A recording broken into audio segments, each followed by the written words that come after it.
काशीनाथ सिंह के उपन्यास काशी का 80 के पिछले एपिसोड में हमने जाना शास्त्री जी की दुविधा के बारे में। किस तरह शास्त्री जी मादलेन को अपने घर में बतौर पेइंग गेस्ट रखना तो चाहते हैं, लेकिन कन्नी गुरु जिस कमरे में रखने के लिए मादलेन को बोल रहे हैं वे दरअसल महादेव का कक्ष है। अब शास्त्री जी इस चीज को लेकर परेशान है कि महादेव को किस तरह वहां से विस्थापित करें।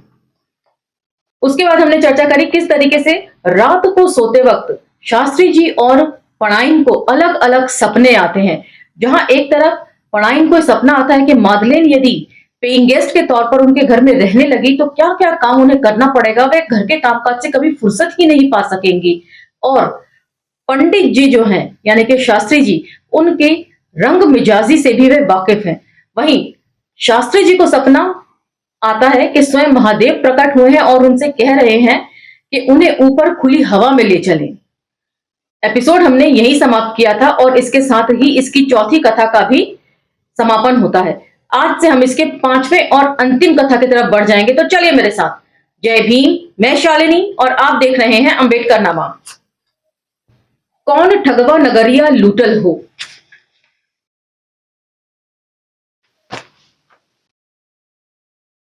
विनती के बोल। उस दिन श्रृंगार था 80 के देवी देवताओं का। घाट की ओर जाने वाले रास्ते के दोनों ओर पीपल के दरख्त, बड़े पुराने। एक के चबूतरे पर हनुमान और शिव, दूसरे पीपल के चबूतरे पर दुर्गा, भैरवनाथ और रत्नेश्वर महादेव। ये छोटे छोटे मंदिर भी सजे हुए थे, पीपल भी, दुकानें भी, बिजली के लट्टू और झालरें जगमग कर रही थी चारों ओर। घाट वाले रास्ते के दोनों ओर आमने सामने चार चार चौकियां। ये मंच है बिरहा दंगल का। एक और बुल्लू एंड पार्टी, दूसरी ओर हीरालाल एंड पार्टी। बुल्लू के हाथों में करताल, हीरा के हाथ में कभी फार कभी चंग। बाकी तो दोनों ओर हारमोनियम, ढोलक, नगाड़े, झांझ, बांसुरी, इलेक्ट्रिक गिटार। ये जाने माने बहिरिया हैं पूर्वांचल के, जो दूर दूर तक बुलाए जाते हैं। ठंड के ये 3 महीने बल्कि 4-5 महीने देवी देवताओं के श्रृंगार के महीने होते हैं। ऐसी कोई गली, सड़क, नुक्कड़, दोराहा, तिराहा, चौराहा नहीं जहां कोई ना कोई देवी देवता न हो और उसका श्रृंगार न होता हो। और जब भी श्रृंगार होता है बुलाए जाते हैं कजली गाने वाले, बिहरिया, कव्वाल। बीच में ऑर्केस्ट्रा और सिनेमा चलाने की भी कोशिशें हुई लेकिन फेल कर गईं। मतलब 80 घाट के लोग आज भी जो है वो लोक धुनों में ज्यादा विश्वास रखते हैं, जो मैं समझती हूँ एक अच्छा भी है कि परंपराएं जो है वो बनी हुई हैं लोक धुनों की, लोक गीतों की। ये पार्टियां एक दूसरे के विरोध में खड़ी होती हैं और एक दूसरे से सवाल जवाब करती हैं। गाने के अलग अलग रागों और तर्जों और बिरहा की लयकारी में वे कथाएं उठाती हैं, अक्सर महाभारत से, रामायण से, पुराणों से, इतिहास से, लोक प्रचलित आख्यानों से। ऐसी कथाएं जो किसी न किसी तरह वर्तमान से जोड़ी जा सके और अगर अपने आप न जुड़े तो जोड़ दी जाए। कहानी चाहे जितनी पुरानी हो या ऐसी लोक कथा हो, उसे सुनने का मजा तब है जब सुनने वाले उसमें अपने को देख सकें। इन बिरहों और कथाओं को छंदों या रागों में बांधने वाले अक्सर दूसरे होते हैं। जो मंच पर होते हैं वे अच्छे सुरों में गाने वाले गायक होते हैं, लोक गायक, लेकिन उनमें गजब की आशु प्रतिभा होती है। वे जरूरत के मुताबिक कथा को मोड़ भी देते हैं, मांग के हिसाब से राग भी बदल लेते हैं। उनकी हाजिर जवाबी पर लाल लोट होते हैं लोग। ये रचयिता तो नहीं लेकिन बुनियादी तौर पर रचनाकार होते हैं। ऐसा भी होता है कि पार्टी आधी कथा कहकर छोड़ देती है और दूसरी पार्टी से पूरी करने के लिए कहती है। कोई जरूरी नहीं कि कथा छंदों या बिरहा में ही हो।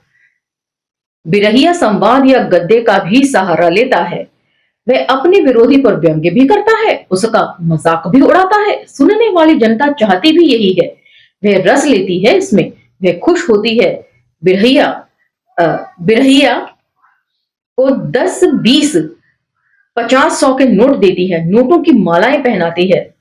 बिरहिया सार्वजनिक रूप से इस इनाम की घोषणा करता है और इनाम देने वाले का आभार स्वीकार करता है। ये बिल्कुल वैसा ही है जैसे आप लोगों ने अपने आसपास होने वाले जागरण देखे होंगे। माता की भेंटे लोग आते हैं तो लोग उनको चढ़ावा चढ़ाते हैं और फिर अरदास जो है वो सबको बताई जाती है कि इनकी तरफ से इतना अरदास आई है। लेकिन ये माता की भेंटों जैसे नहीं होते हैं।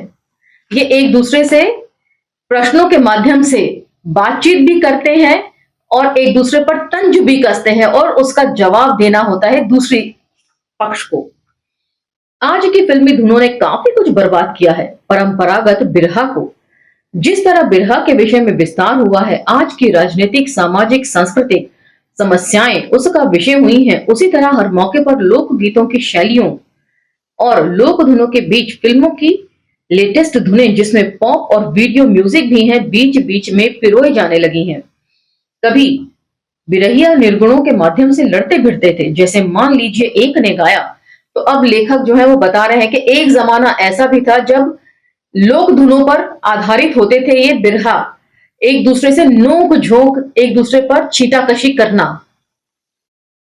बिलैया मारे मटकी, हे साधु बाबा बिलैया मारे मटकी, ब्रह्मा के खाईसी, विष्णु चबाईसी, शिवजी के धरी के हिमालय पे पटकी, बिलैया मारे मटकी, हे साधु बाबा बिलैया मारे मटकी। वह गाने के बाद दूसरे बिरहिया से प्रश्न करता था कि बिलैया क्या है, या ठाण गोरी गंगा हिलोरी, झुलनिया ले गई मछरिया। प्रश्न किया जाता था कि झुलनी और मछली क्या है। मतलब इन बिरहा गाने वालों के जो धुनें होती थी या गीत होते थे, उसमें ये लोग तरह तरह के सवाल करते थे। जैसे हम लोग पहेलियां बोलते हैं ना, बचपन में हम बहुत बोलते थे कि 3 पैर की तितली नहा धो के निकली, इसका मतलब क्या। उसी तरह का ये होता था, गाने में पहेलियां हुआ करती थी। तो बात कर रहा था 80 चौराहे के बिरहा दंगल की। एक और हीरालाल एंड पार्टी, दूसरी ओर बुल्लू एंड पार्टी। गांधी टोपी, मार्किन का कुर्ता, धोती गमछा और चंग के साथ हीरालाल का कुर्ता, धोती चादर में करताल के साथ नौजवान बुल्लू। 2 पीढ़ियों की भिड़ंत, नोक झोंक, इनके बीच पहला राउंड हो चुका था। आधी रात बीत चुकी थी। मतलब एक प्रवीण, दूसरा नवीन। यह उस साल की बात है जब देश स्वाधीनता की 50वीं सालगिरह मना रहा था। चौराहे के चारों रास्ते ठसाठस भरे थे। मोहल्ले और उसके बाहर के लोग, हर उम्र के लोग, रिक्शे वाले, ठेले वाले, टेम्पो वाले, दिहाड़ी पर काम करने वाले मजदूरों और छोटे दुकानदारों की तादाद ज्यादा। छात्र और पप्पू की दुकान के बैठकबाज भी जहां तहां खड़े चाय पी रहे थे या पान खा रहे थे। शायद इसलिए बुल्लू ने जो कहानी उठाई वह 80 के ही वर्तमान की थी। उसमें सवाल जवाब जैसा जितना भी नहीं था, उससे कहीं ज्यादा था। कथा को आगे बढ़ाने या पूरा करने का भाव। दोनों ओर से कई रागों और धुनों की भूल भुलैया के बीच कहानी रात भर चलती रही। जब सुबह हुई और कथा पूरी हुई तो हम थे, 21वीं सदी थी और एक आदमी का लहूलुहान धड़ था। मित्रों, इस कथा के पीछे बिरहा की उसी कहानी का मूल पाठ है। नक्शा और ढांचा बिरहियों का है, अपनी सिर्फ लिपाई पुताई, रंग रोगन और पॉलिश है। तो इसी के साथ आज का एपिसोड में विराम देती हूं।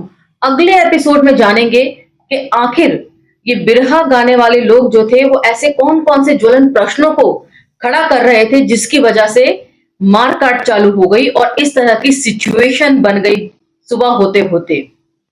उसे हम अगले एपिसोड में लेंगे। आज के लिए इतना ही, अब मुझे इजाजत दीजिए। वीडियो पसंद आए तो लाइक शेयर सब्सक्राइब जरूर कीजिएगा। सोशल मीडिया के अन्य प्लेटफॉर्म पर भी आप अम्बेडकर नामा को फॉलो कर सकते हैं। कोई वीडियो मिस हो जाए तो उसे प्लेलिस्ट में चेक करना ना भूलें। इसी के साथ मुझे इजाजत दीजिए।